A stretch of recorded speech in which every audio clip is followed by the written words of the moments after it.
Welcome to 4 Quarter Lives, a podcast exploring the profound impact of longer lives and careers on everything: countries, companies, couples, and careers.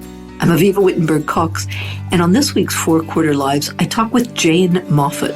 Jane's an executive coach and the author of the new What Next? The Savvy Woman's Guide to Redefining Retirement. The book that lands right in the messy, under-discussed territory between leaving work and knowing what comes next. We're living longer, healthier lives, yet the word retirement still carries images and assumptions from another era. Jane argues it fails everyone, but that women in particular are now the first big UK cohort of professional women to reach this stage without a blueprint, without role models, and without any cultural script that really fits. In our conversation, we explore why stopping work is a major psychological transition, why the adjustment can take years, sometimes up to 7, and why rushing to purpose is often the wrong move. Jane walks us through her 6-part map, the manner of leaving, time and structure, relationships, identity, and finally meaning. We also talk about women's career shapes, gendered ageism, and why cohort-based conversations can be so powerful. That moment of realizing it's not just me. Jane Moffett, welcome to 4 Quarter Lives. I'm delighted to have you with me. Thank you so much, Avivah, and it's very important to me to be here too, so thank you very much for inviting me.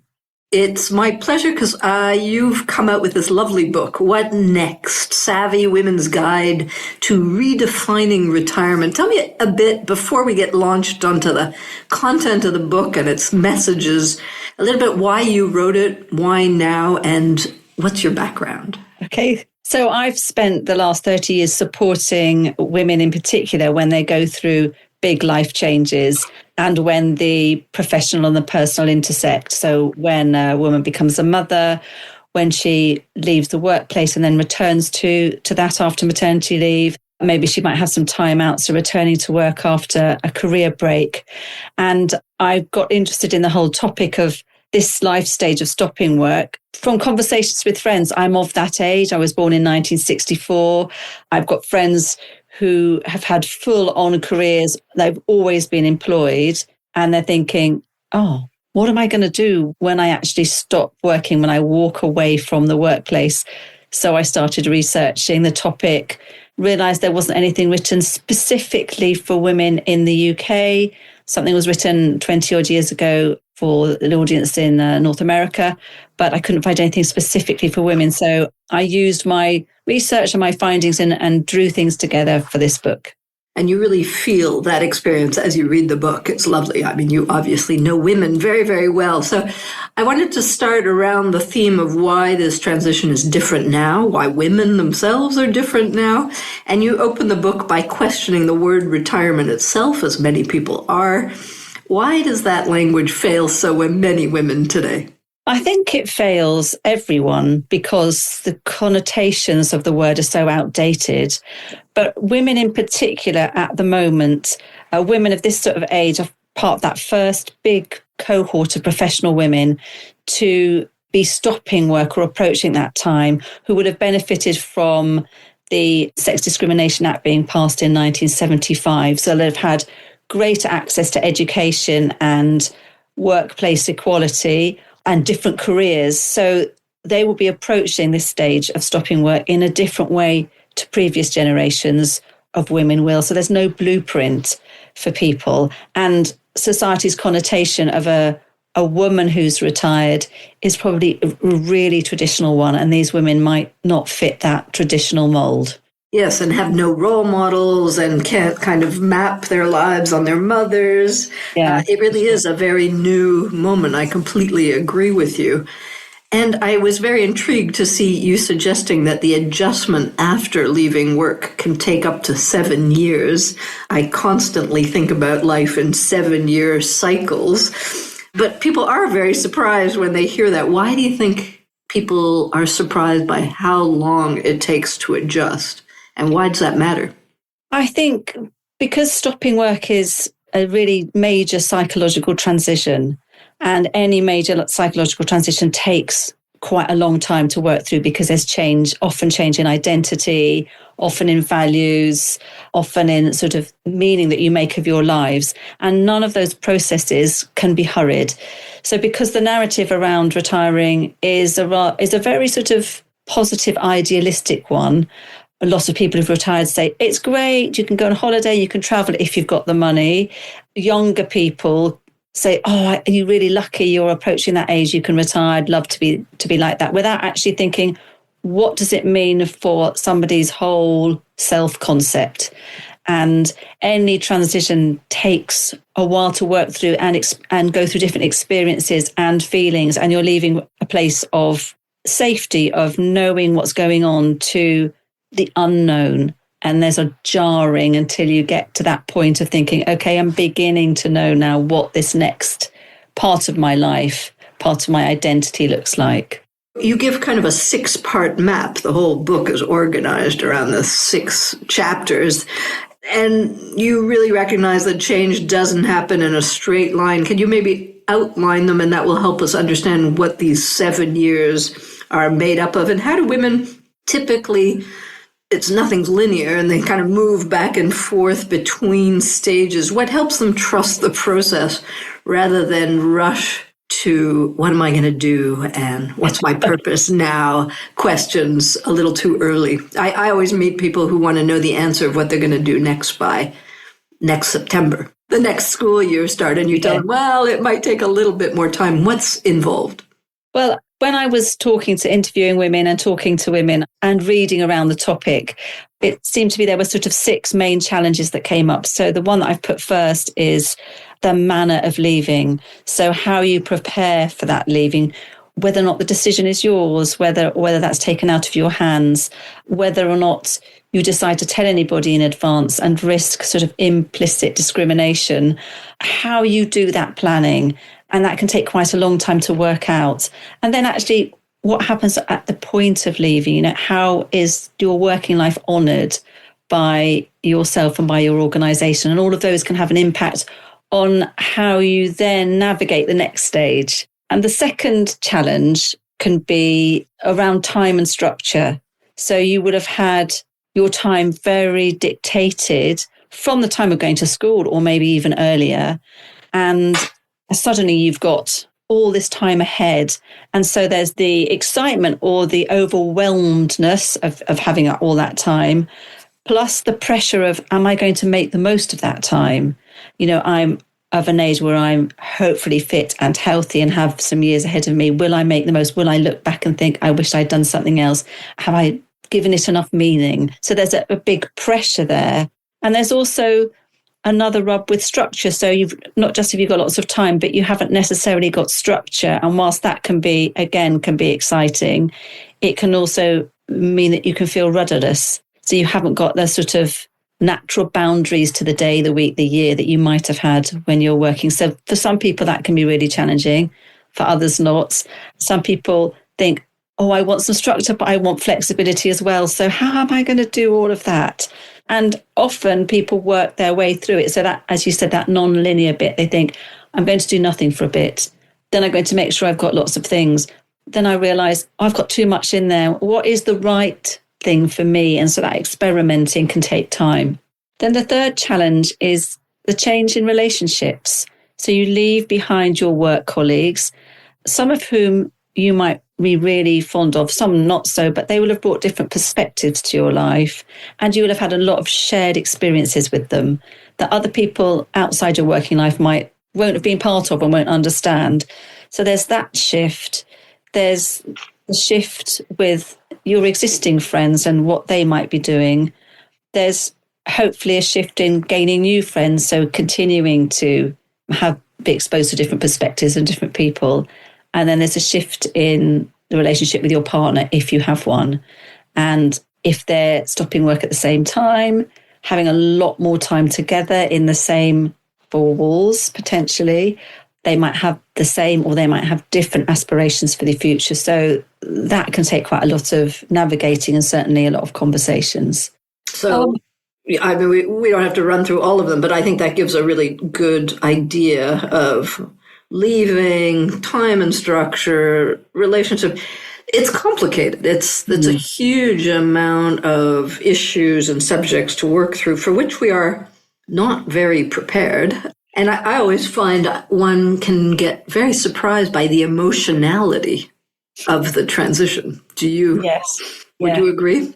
Yes. And people, like we were talking before about the sort of whole thing around any kind of transitions, people think, okay, I'm going from one state of doing this to another state of I'm not sure what I'm doing, but don't necessarily think, so that means I'm going to have the ups and downs of emotions and the feelings that accompany transitions of maybe depression, maybe anger, maybe helplessness, maybe fear, and then haven't thought that that might happen. But if you think about any other major life transition, you often go through those series of emotions before finding the new way of being.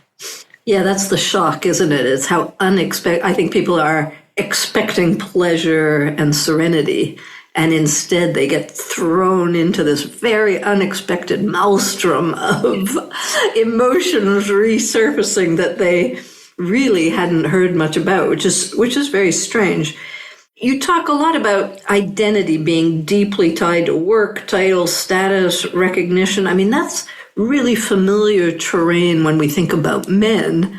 It's a little more unusual when we're talking about women, or maybe it's not, and that the genders have become more similar in their working cycles.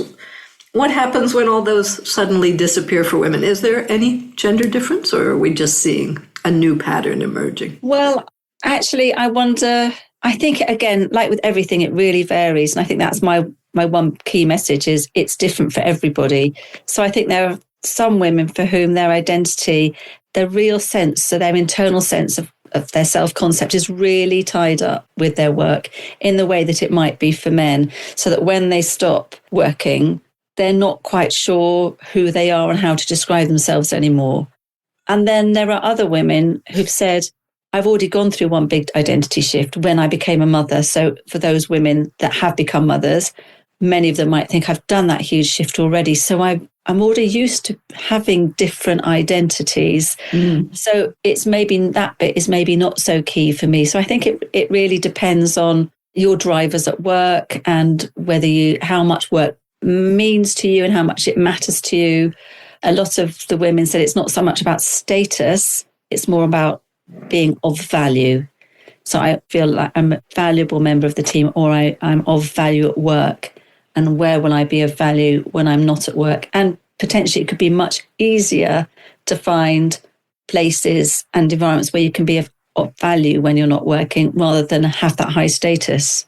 Yeah, and I agree with you that that's much easier for the women who have been mothers and already been in and out of the workplace and already had that identity shock of non-working time.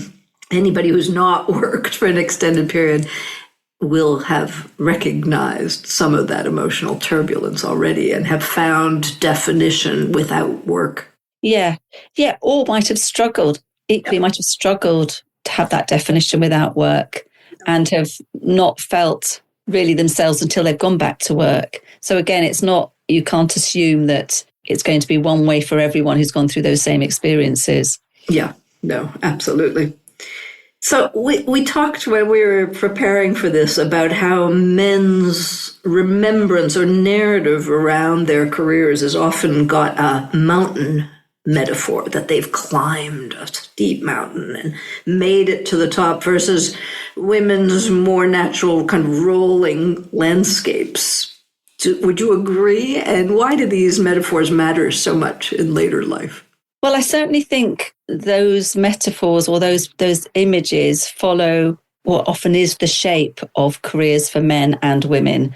So men's careers often follow a sort of diagonal trajectory, like climbing a mountain, and women's are often have more peaks and troughs, are less linear, and often they come to a point towards the end of their career or later working life, should I say, where they have a sort of zoom. They could kind of do that diagonal thing then because they're postmenopausal, they might have more energy, their brain might be clearer than it was if they suffered from sort of brain fog during the menopause, they might think, actually, what I really want to do is this now. I'm not going to be doing that stuff anymore. So that whole thing about authenticity of actually, I'm going to follow that passion if they're able to.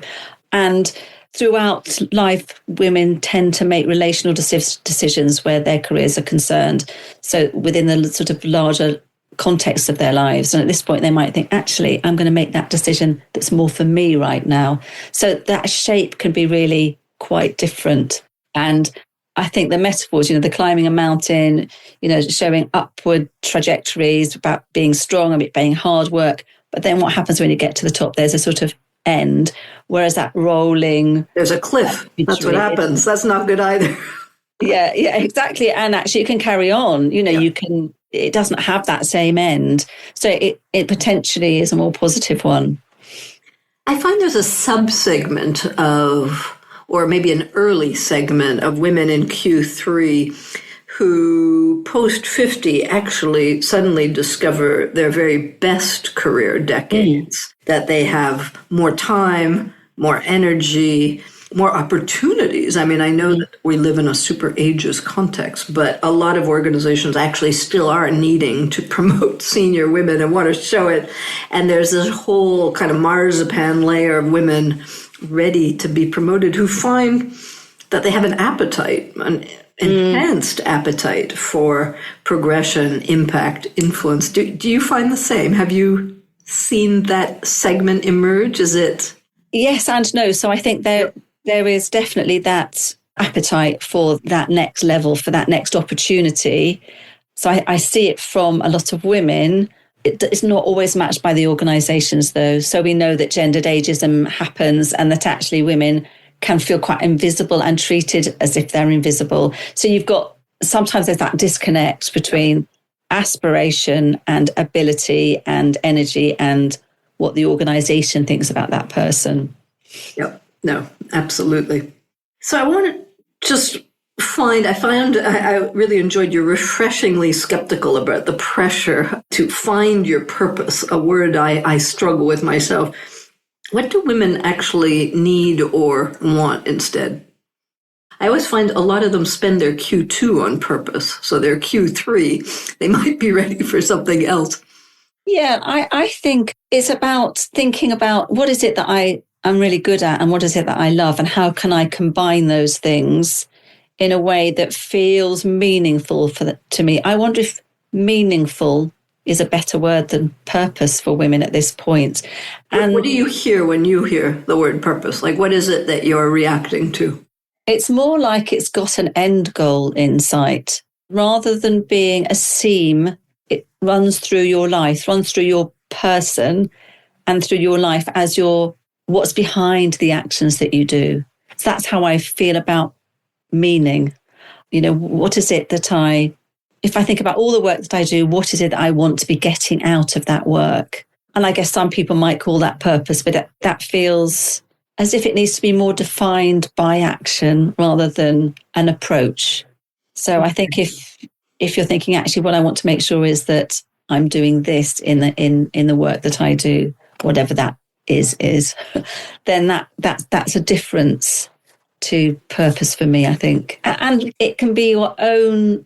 You can bring your own meaning to it. So it could be that you feel that you've got to do something meaningful by looking after your grandchildren. You're combining lots of things and you're giving what you want there. Or it could be that you're doing something like setting up a new business or a new charity and you're getting it from that. But I think you can be getting it from different things at the same time and at different times as well, rather than just being one purpose. Major capitalized word. Also because I just find a lot of women having had slightly more roller coaster careers and lesser pension inputs actually need to think about themselves and make some money in Q3, particularly if they're on their own for a multitude of possible reasons. And so this notion that everybody's after purpose in later life doesn't always land for a lot of women who are staring at some pretty empty pension pots. Yeah. And there's a very high percentage of people needing to work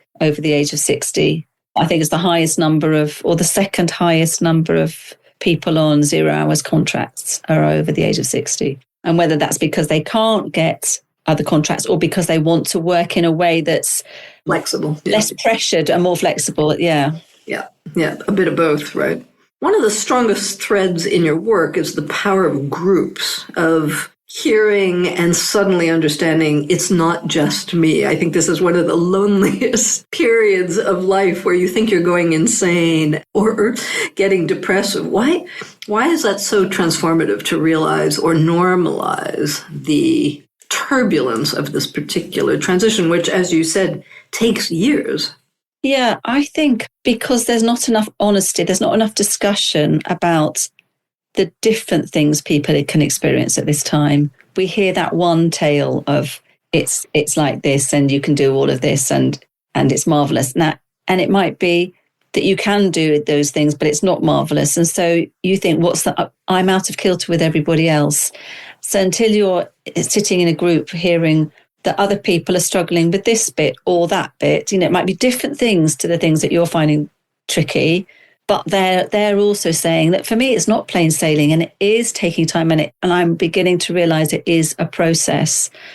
And I don't think that applies just to women either. I think it's good to have a variety of different offerings, a variety of different programs for different people who are wanting different things at this stage, but actually bringing people together so they can have those honest conversations is really powerful, just like it is when you bring together new mothers so that they can talk about their loneliness and their challenges, which they feel they can't necessarily voice outside that group. I think, when there are these really significant times of change, bringing together people can make a world of difference to how they're feeling and how they then approach the next part of that transition. I'm curious, too, I couldn't agree more on the don't go it alone route, and that you really do get a tremendous amount of comfort, ideas, and guidance if you can have this kind of awakening within a context of like-minded individuals.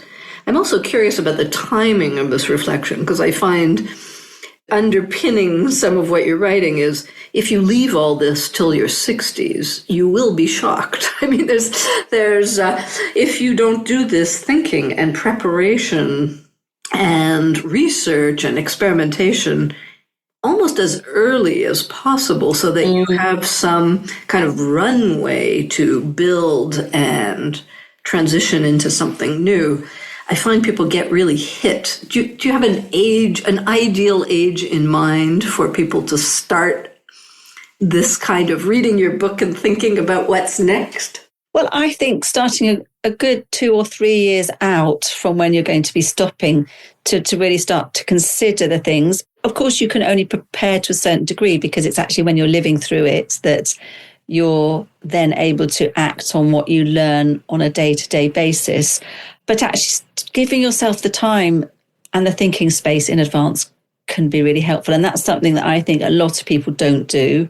They don't give themselves that time beforehand to get to understand themselves a bit better and what they think their needs might be. And interestingly, you were saying, at what point should people read the book? Quite a lot. I've got daughters in their 30s who've read the book, and they've said, actually, this is really useful to me right now because actually I might be going through some of these different challenges if I change job or if I'm considering, what is it that I want in this next stage? So even though they're not at the late stage. So I think actually any work that you can do that means that you have a greater understanding of yourself at any stage of your life is useful, actually. It's true. And I think if you don't build that kind of self-awareness and self-reflection until your 60s, you're leaving it till awfully late. Right? Yeah. So for women still working, but sensing the edge of change that you've been talking about, what groundwork might they be laying now, not later? For our listeners of any age who are listening, what might they start sprinkling in? Well, I would say considering the questions, the exercises that are in the book, the sort of self-reflective questions would be useful. So looking at it from all those variety of angles so that you're not just looking at it from one perspective, you're viewing it from other perspectives. Like I just said, giving yourself time to do the thinking, maybe getting a coach so that because that thinking partner can be really, really helpful around this, can really help you to see that you're viewing yourself in one way, but what happens if you view yourself and the situation from different angles. So I think it's just realizing that doing the thinking could be useful, and experimenting with things that you've never done before, particularly creative things. That's what came out quite strongly, is how important people found it was to be doing creative things, and things with people who are much younger, so that you've got that sort of cross-generational group that you're part of, because then that will help give you younger perspectives when you're older, have different conversations. The joy that can be gained by talking to somebody who's older or who's somebody who's younger is immense, I think. And so drawing on the intelligence, the different types of intelligence from people of different ages can be really helpful. And then, you can carry that through with you once you stop working. I can't resist asking, how many women who come to you actually do this work with their partners or husbands? Because I find women typically marry somebody a little older than them, on average a few years. And so they're a little bit ahead. They're already often at a different career cycle, life stage. Mm-hmm. And I find a lot of them are sort of impatiently tapping their feet, waiting for their wives to follow them to the golf course or on the cruise. And the women have very different ideas in mind. What are you seeing? And how should I don't think very many people do, but I think it would be ideal if a lot more people did. Why do people see this as not obvious to do this together? I find it very strange, because you're entering a phase where you're typically spending a lot more time with your partner. Yeah, I don't know why people don't think it's something that would be useful to do either together or separately at the same time. Yeah. Probably separately first and then together. Yeah. You can work out what you want and what's important to you, and then you can see if those things can marry, really. To use a term. Yeah, exactly. If you were to rename this life stage altogether, what qualities rather than activities would define a good transition into what used to be called retirement, and we might have to rebrand entirely? Yeah. So I think the qualities of curiosity, don't know the right word for it, but keeping up with the new. So not thinking, I'm of this age, so I'm not going to find out about anything new that's happening or any new tech, or, trying to keep up. Seeking out younger people, so that ensuring that you're with different age groups, that acceptance of different age groups, I think, self-compassion and energy. So I think those would be the qualities that I think would be great to carry through. I couldn't agree more. Curiosity and new things. And maybe just to conclude, what have you learned from writing this book? What curiosity do you have entering this next chapter of your own? So it was quite destabilizing researching it and writing it, because I went through should I be doing that? Should I be doing that? I went through that bit in that sort of messy middle bit where I was thinking, I don't know. But actually, what I feel now is I really love working, and I'm not somebody who's ever planned after this, I'm going to do that and then I'm going to do that. And that's going to be quite useful to me now, because I'm not planning to stop. I don't know when I'm planning to sort of carry on as much or as little as I want for as long as I want, really. And that's been a great discovery, actually, for me. Jane Moffett, thank you for your time. I'm glad you're staying in the game, because I think a lot of women will benefit from your wisdom and experience. Thanks so much for sharing it. Oh, thank you so much, Avivah. It's been a pleasure. What stayed with me from this conversation is how much damage the glossy retirement narrative can do. People expect serenity and pleasure, and instead they're hit by a maelstrom of emotions they didn't see coming. Grief, fear, anger, helplessness, even a kind of low-grade shame that they're not doing retirement properly. Jane's 6-part map is helpful precisely because it doesn't promise a quick fix. It gives structure without forcing a straight line. How you leave matters. Time without boundaries can be very unsettling. Relationships have to be renegotiated. And identity doesn't magically survive the loss of title and daily proof of values. And then there's meaning, not as grand purpose to declare, but as something that emerges slowly over time through experimentation, community, and yes, a degree of self-compassion. Longer lives demand longer and more skillful transitions, and better stories about what's normal in the in-between. I'm Avivah Wittenberg-Cox, and we are living our 4-quarter lives. For more thinking about the impact of our 4-quarter lives, you can read my column at Forbes and subscribe to my Elderberries newsletter on Substack. Let's design lives that aren't just longer, but better.